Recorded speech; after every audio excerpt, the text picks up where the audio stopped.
students. Thank you so much for coming. We want to show you a little bit what Amit does here in Israel. Enjoy your dinner. Bye-bye.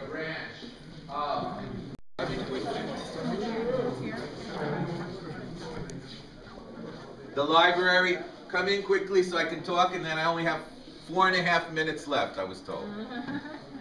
So come on quickly.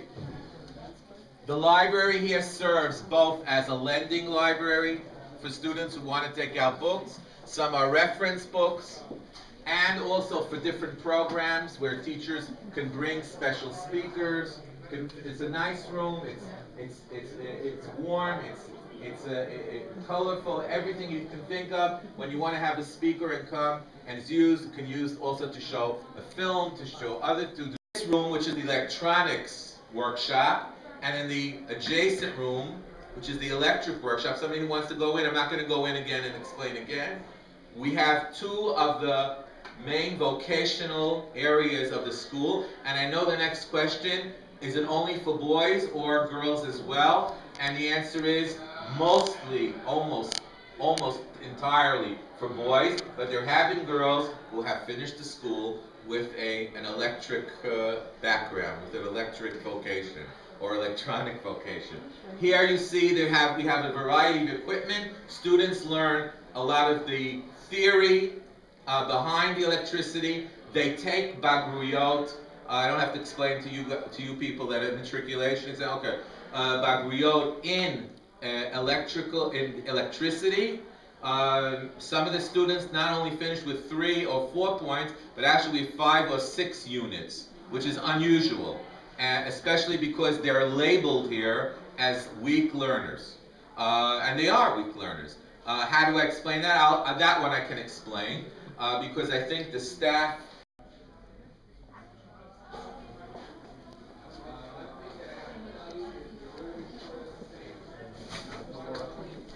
after the parts are paid for, students can get a little bit of that money too, so that's very good.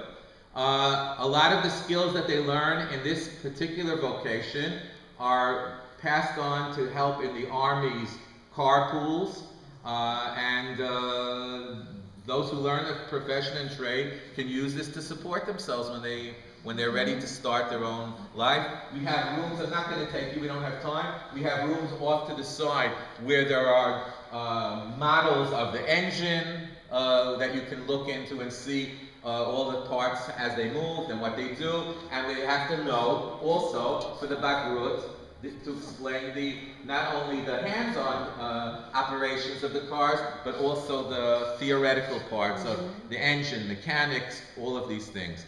And I think again, there's no comparison. The teachers who are in these kinds of trade and vocational skills develop and foster a very important personal relationship. When you're standing over a young man, or standing a woman teacher who stands over a young girl as we'll see in the hair salon, and helps and gives a little hand to the wrench or to the comb or whatever it is, this is an extra father or mother. And in many cases, there is no father or mother at home who can fulfill that role, so this is an important thing. This is the Secretarial Skills and Administration Workshop. We have wonderful teachers, and they have a lot of patience, but at the same time, as you can see just from the little things around you, they're, unlike English teachers who are men, extremely organized. Extremely organized. If I had a room like this, then I would have to learn what to do with it. Like, here, look at this. Every month, how many days, this is for the learning how to be a good secretary, a good administrator. Okay? So, they come here, most of the girls, and there are, to answer the question that's going to come up, there are some boys also who learn to be secretaries, who study to be secretaries. There are a few. Not a lot, but they like it.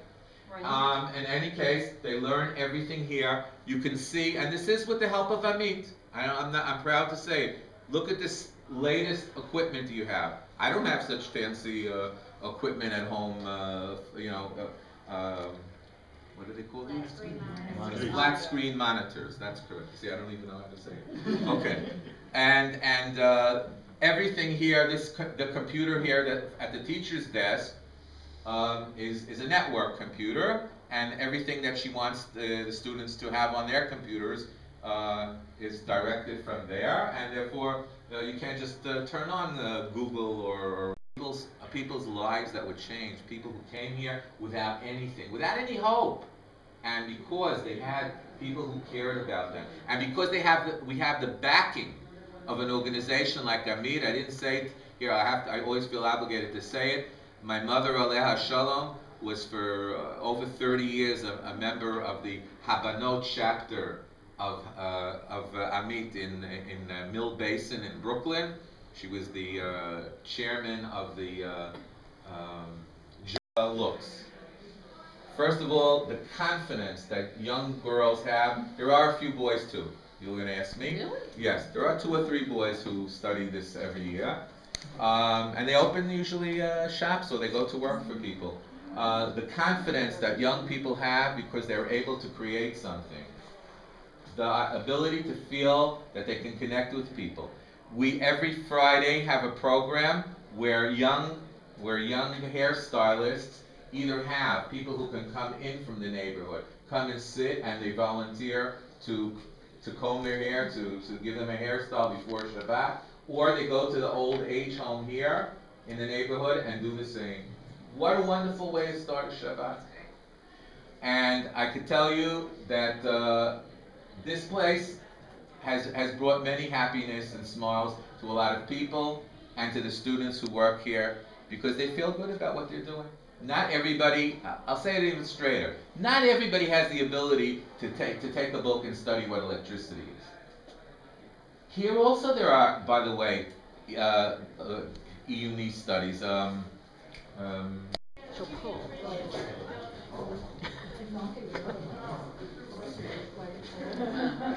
looks like just the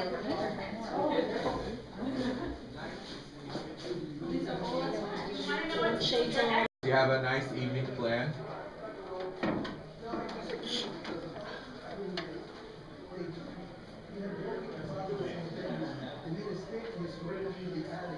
Okay, is everybody in? No. Okay, I'm going to start then. This is the Beit Knesset, our shul. We have a Sefer Torah that belongs to the school. I was asked, and I'll answer, is this also, does it have a women's section? This is their own handiwork. And I think, and their own Kodesh and other things, and this Bima as well. So when people do that, and when they feel this is part of them, I think there's a different attitude and a different way that they relate to the things. We have tefillah here in the morning, tefillin for students, especially for students originally from Ethiopia, where it's much more of a problem for the families to afford it. So we work on all fronts here. We work on developing for the students a feeling that people care about them. We work on giving them a feeling that they can succeed. We try to break down tasks into pieces that they can handle, to partialize things both in the learning and in whatever they do, so they feel they can accomplish something, they can do it, and if I did something once and I got something right, I can go on and do the rest. Really a lot to them, because they know that this school cares about them, and they know there's also a group of women and men who support what the school does and gives them that extra edge. It's not just the regular hours that they get from Misrad HaChinuch. It's not just the regular equipment. It's above and beyond. Almost every room here is now air conditioned. That's not really standard in every school. It's an extra thing to make them feel good. Okay, I thank you for your attention. We'll go back.